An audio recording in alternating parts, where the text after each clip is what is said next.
아몬은 유다 왕국의 15번째 왕인데 이제 히스기야의 손자입니다. 선한 왕, 훌륭한 왕 히스기야의 손자이고 또 가장 악한 왕 중에 하나였던 므낫세의 아들입니다. 므낫세 뒤를 이어서 왕위에 올랐고요. 근데 우리가 아몬을 이해하려면 그의 아버지 므낫세의 이야기를 잠시 돌아보아야만 합니다. 언급한 대로 또 지난 시간에 살펴본 대로 므낫세는 유다 왕조 역사상 가장 악한 왕 중에 한 사람이었습니다. 그는 아버지 히스기야가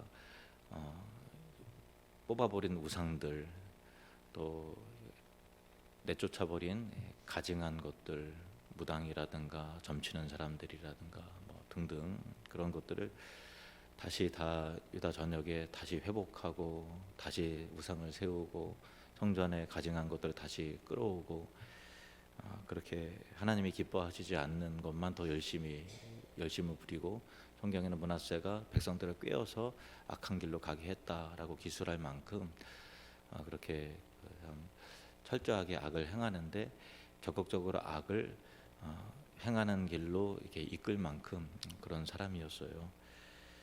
심지어는 자기 자식을 몰래게 신에게 그 불 가운데로 걸어가게 해서 바칠 정도였으니 얼마나 이렇게 악합니까? 그래서 온 유다 백성이 그의 영향을 받아서 하나님을 떠나게 되고 유다는 영적으로 심각한 상태에 빠져듭니다. 하지만 놀랍게도 그 므낫세는 그의 통치 후반부에 큰 재앙인데 오히려 그 영적인 은혜인 이를 경험하게 되는데 아수르 왕이 침략해 와서 이 므낫세를 쇠사슬로 결박해서 자기 나라를 끌고 가요. 거기에서 정말 참담한 삶을 경험을 하면서 바닥 끝까지 추락을 하는 거죠. 그러면서 그 철저하게 회개를 합니다. 잘못했다고 철저하게 회개를 하고 내가 교만했음을 알게 되고 진심으로 돌이킵니다. 그래서 하나님께서는 기적과 같은 은혜를 베풀어 주셔서 그 므낫세가 다시 이스라엘로 유다로 와서 다시 왕 위에 오를 수 있도록 하는 그 기이한 구원의 은혜를 베풀어 주세요. 그리고 돌아와서 그 므낫세는 정신을 차리고 다시 종교 개혁을 해요. 아버지가 했던 것처럼. 그래서 우상을 쫓아내고 또 가증한 것들을 몰아내고 하는 일들을 합니다. 그런데 이스라엘 백성들은 이미 우상 숭배로 그 마음이 이미 뺏겨버린 상태였고 그러니까 형식적이고 외형적인 것은 쫓아내고 부서뜨릴 수는 있지만 그 마음까지 돌이킨다는 건 어려운 거잖아요. 이미 그리로 쏠려 있는 거예요.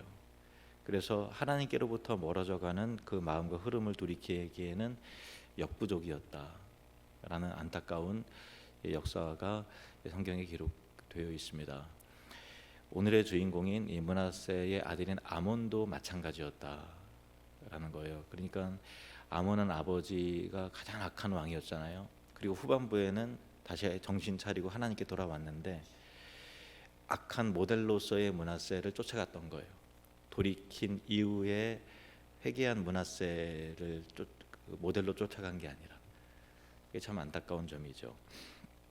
그래서 성경은 아몬이 므낫세가 우상숭배에 빠졌던 그 악한 때의 모습만을 본받았다고 기록하고 있는데 역대하 33장 21절에서 23절 말씀을 보시면 아몬이 왕 위에 오를 때의 나이가 22세라 예루살렘에서 2년 동안 다스리며 그의 아버지 므낫세의 행함같이 여호와 보시기에 악을 행하여 아몬이 그의 아버지 므낫세가 만든 아로 새긴 모든 우상에게 제사하여 섬겼으며 이 아몬이 그의 아버지 므낫세가 스스로 겸손한 같이 나중에 회개했을 때를 말하는 거죠. 후반부에 스스로 겸손한 같이 여호와 앞에서 스스로 겸손하지 아니하고 더욱 범죄하더니 이렇게 돼 있죠. 이처럼 아몬은 므낫세의 회개 이전의 악한 모습만을 본받았어요. 그래서 예루살렘에 우상을 세우고 하나님 버리고 이방신을 섬기는 죄악을 행합니다. 아버지 므낫세가 마지막에 남긴 좋은 유산은 본받지 않았다, 따르지 않았다라는 거죠. 참 이상하죠. 두 모델이 있는데 악한 므낫세의 모델과 선한 므낫세의 모델. 근데 악한 것을 본받았다라고 하는 것이 우리 인간의 본성을 시사하는 우리가 인간의 부패함, 타락으로 얼마나 발이 빠른가라는 것을 보여주는 거예요. 현대 심리학 이론에 보면은 부정적 편향이라는 말이 있는데, 이제 부정적 편향이라는 것은 부정적으로 편향됐다라는 거거든요. 그러니까 긍정적인 정보보다는 부정적인 정보에 더 예민하게 우리의 이성과 감정이 반응한다라는 거거든요. 쉽게 말하면은 10가지 칭찬을 받았어요. 근데 단 한 번의 비판이 앞서서 들었던 10가지 칭찬보다 더 크게 마음의 그 감정에 영향을 끼치는 거죠. 어떻게 그럴 수가 있지? 그러면서 칭찬은 온데간데 없어 사라지고 단 한 번의 부정적인 비판이 자기 자신의 감정을 뒤흔들어 놓죠. 그리고 하루 종일 기분이 안 좋습니다. 또 다른 예는 한 번의 부정적인 경험과 배신이나 실망이 여러 번의 긍정적인 경험보다 인간에게 더 깊은 상처를 준다. 10번 잘해줘요. 맛있는 것도 사주고 뭐도 해주고 친절을 해요. 그런데 한 번 이렇게 상처를 주고 또 배신했네, 또 실망스러운 일을 경험하면 앞서서 잘했던 열반의 그 긍정적인 거는 온데간데 없어지고 이럴 줄 알았다 이렇게 되는 거죠. 그래서 이제 부정적인 정보가 감정이 자기의 의식 체계를 장악을 해서 불신을 강화하더라. 모든 사람이 그렇더라. 이 부정적 편향입니다. 근데 뭐 심리학적 이론이기는 합니다만은 우리의 영적인 상태가 사실은 그렇지 않습니까? 타락한 인간의 본성이 그런 거죠. 죄지는데 더 빠른 거죠. 부정적인 이야기가 더 설득력 있고 더 그럴듯하고, 성경의 예를 들면 가데스 바네아에서 여호수아와 갈렙의 이제 긍정적인 말과 믿음의 말에 백성들이 반응하고 귀 기울이지 않았습니다. 열 정탐꾼의 부정적이고 혹독하게 그 땅을 비평하고 또 하나님의 약속에 대한 불신이 가득한 보고에 이스라엘 백성들이 다 감정에 쏠려 버렸어요. 그래서 밤새도록 통곡했다 그랬어요. 하나님 원망하면서. 참 좋은 예죠. 그리고 또 이스라엘 백성들이 광야에서 하나님을 기적적으로 홍해를 건너게 되잖아요. 우리의 생각에는 그 바다가 갈라지는 홍해를 건너게 되면 하나님에 대한 신뢰와 성령 충만해서 진짜 하나님에 대한 부정적인 생각은 온데간데 없어질 것 같은데, 조금만 이제 걷다가 목이 마르니까 하나님이 일부러 우리 굶어 죽게 하고 목말라 죽게 하려고 여기 보냈구나 이렇게 돼 버리는 거죠. 하나님이 그 만나를 날마다 보내셨거든요. 그 자연 현상에 기이한 일들이 일어나요. 또 고기 먹고 싶다 그러면은 메추라기도 보내주시고, 그런데도 없는 것에 대한 원망과 불평이 그 있는 것에 대한 감사를 덮어버리는 그런 상황이었던 거죠. 우리 인간의 심리가 그렇고 타락한 본성이 그렇습니다. 그래서 우리가 추수감사절에 종종 부르는 찬양 가운데서 장미의 가시보다는 꽃을 보고서 우리가 감사해야 된다, 그런 가사로 우리가 은혜를 받듯이 우리가 자꾸만 이제 가시에 집착을 하는 거죠. 아름다운 꽃을 봐야 되는데, 반컵의 물 가운데 이 정도 아직 남아 있구나라는 것을 감사해야 되는데 벌써 이만큼 줄어 있구나라는 것에 대한 불평과 원망. 그러니까 우리 인생이 오르락 내리락 하잖아요, 사실은. 근데 올라왔던 감사보다도 조금 꺾여서 내려오면 그게 그렇게 짜증나고 열받고 힘든 거죠. 오르락 내리락 하는데 처음부터 올라가 있었던 것 같은 느낌을 우리가 받잖아요. 우리 심리가 죄에 물들어 있기 때문에, 물론 이제 심리학적으로 부정적 평향이라는 것이 그것을 의미하는 것은 아닙니다만은, 우리도 악에 편향돼 있고 부정적인 정보에 편향돼 있고 감사보다는 불평을 더 많이 하고 부정적인 정보에 더 예민하게 반응을 하는 우리의 모습을 우리는 이 세상의 모습을 통해서도 알게 되고 이스라엘 역사를 통해서도 알게 되고 특별히 아몬을 통해서 알게 됩니다. 므낫세의 두 가지 모습, 긍정적인 모습과 부정적인 모습. 근데 부정적인 모습을 따라가더라라고 하는 그 안타까움을 통해서 우리는 그런 교훈을 얻게 됩니다.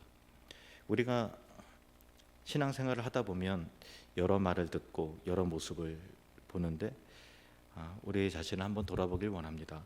부정적 신호에 더 예민하게 반응하여 감사 없이 불평하고 원망하진 않는가? 또 믿음의 좋은 모델을 따라가기보다는 따르지 말아야 할 대상을 모델로 삼아서 따르지는 않는가? 그래서 예수님은 넓은 길로 가지 말고 좁은 길로 가라 하십니다. 마태복음 7장 13절 14절 말씀 같이 읽겠습니다. 시작. 좁은 문으로 들어가라. 멸망으로 인도하는 문은 크고 그 길이 넓어 그리로 들어가는 자가 많고 생명으로 인도하는 문은 좁고 길이 협착하여 찾는 자가 적음이라. 좁은 문, 넓은 문, 좁은 길, 넓은 문 할 때 넓은 길은 그리로 들어가는 자가 많다 그러잖아요. 넓은 문, 넓은 길은 들어가는 자가 많아요. 왜 그럴까요? 우리 본성이 이끌리는 길이기 때문에 그래요. 그런데 좁은 길은 성령님께서 이끄시는 길이고 말씀이 가라 하시는 생명의 길입니다. 이번 주에 추수감사절인데 우리가 추수감사절이 매년 들어오면 우리가 이제 습관에 젖어 있다 보니까 그냥 이렇게 의례적인 그런 걸로 우리가 이렇게 지나치잖아요. 그냥 문득 드는 생각이 그냥 이번 주 감사한 거 얼마 해야지, 그냥 그런 정도로만 생각을 하고 사실은 그렇잖아요. 진짜 우리가 거기에 감사의 삶을, 우리의 쏠려 있는 부정적 편향을 오히려 성령 안에서 감사의 편향으로, 감사의 믿음의 삶을 살기로 하고 감사의 삶을 생각하고 감사의 조건들을 헤아리며 감사의 살기로 결단하는 영적인 전환점이 되어야 되지 않겠습니까? 물론 우리가 또 세월이 지나 보면 우리는 또 죄에 물들고 타락하는 데 빠르기 때문에 또 있겠죠. 또 감사의 조건보다는 없는 것을 더 많이 생각하고 위로 올라간 건 생각하지 않고 위에서 내려온 것만 생각을 하는 우리의 본성 때문에 또 그렇겠죠. 그러나 1년에 맥추감사절, 추수감사절이 상반기, 하반기에 전환기에 있다라고 하는 것은 교육적으로 영적인 분기점을 삼기에 굉장히 유익하기 때문에 사실 있는 거거든요. 저나 여러분이나 다시 믿음으로 살기로 결단하고 다시 이 므낫세의 아들 아몬에게 있어서 부정적 대상을 쫓아가고 하기보다는 긍정적 대상으로, 믿음의 모델을 대상으로 살기로 결단하고 있는 것을 감사하면서 찬송하며 나아가리라라고 하는 영적 절기가 되기를 원합니다. 아몬은 이 아버지 므낫세의 악한 모습의 모델과 선한 모습의 모델, 이 두 가지 모습 중에 악한 모델의 모습을만을 쫓아갔잖아요. 그 결과 어떻게 되었을까? 성경은 아몬에 대해서 기록이 짧아요. 짧지만 강렬합니다. 33장 24절 25절 말씀 같이 읽겠습니다.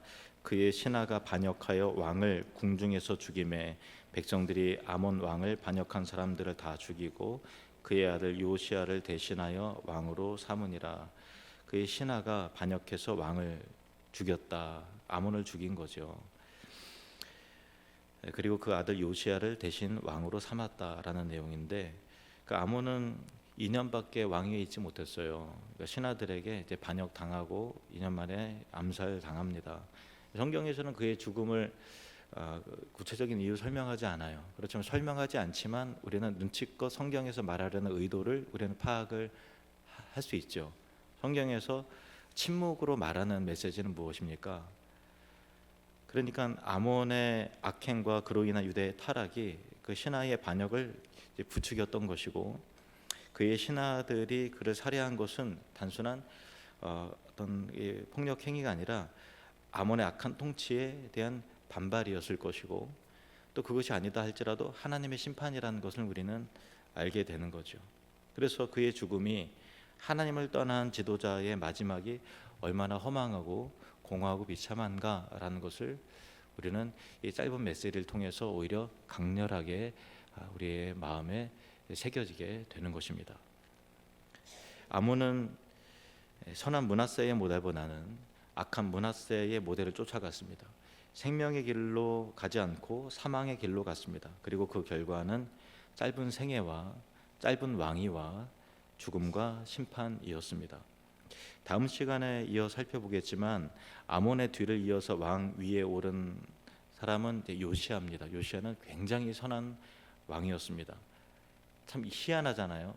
그렇게 아몬의 아들은 또 굉장히 또 선한 왕이었어요. 그러니까 요시아는 무엇인가 하면 아몬의 그 사망의 길, 어떤 부정적 모델을 본받지 않고 이 자기 회개한 할아버지 므낫세의 모델을 삼은 거예요. 그리고 증조 할아버지인 종조 부위 히스기야의 생명의 길을 본받은 거죠. 그러니까 이 요시아도 물론 이제 하나님의 주권과 은혜 속에서 선한 왕이 세워진 것이지만, 요시아는 내가 생명의 길로 갈 것인가 사망의 길로 갈 것인가, 악한 모델을 나의 모델로 삼을 것인가 선한 모델을 나의 모델로 삼을 것인가에 대한 기로에서 선한 길로 가기로 결단한 것이죠. 그 길을 선택했습니다. 사망의 길을 갈 것인가 생명의 길을 갈 것인가, 선한 사람을 모델로 삼을 것인가 악한 사람을 모델로 삼을 것인가, 감사의 길로 갈 것인가 원망과 불평의 길로 갈 것인가 라고 하는 것은 우리의 선택의 몫입니다. 그리고 그 결과도 우리가 책임져야 될 것입니다. 예레미야 21장 8절 말씀, 우리 마지막 결론적인 말씀입니다. 우리 두 번 연이어서 읽겠습니다. 시작. 여호와께서 말씀하시기를 보라 내가 너희 앞에 생명의 길과 사망의 길을 두었노라. 너는 이 백성에게 전하라 하셨느니라. 다시 여호와께서 말씀하시기를 보라 내가 너희 앞에 생명의 길과 사망의 길을 두었노라. 너는 이 백성에게 전하라 하셨느니라. 아멘. 제가 한 번 더 읽겠습니다. 여호와께서 말씀하시기를 보라 내가 너희 앞에 생명의 길과 사망의 길을 두었노라. 너는 이 백성에게 전하라 하셨느니라.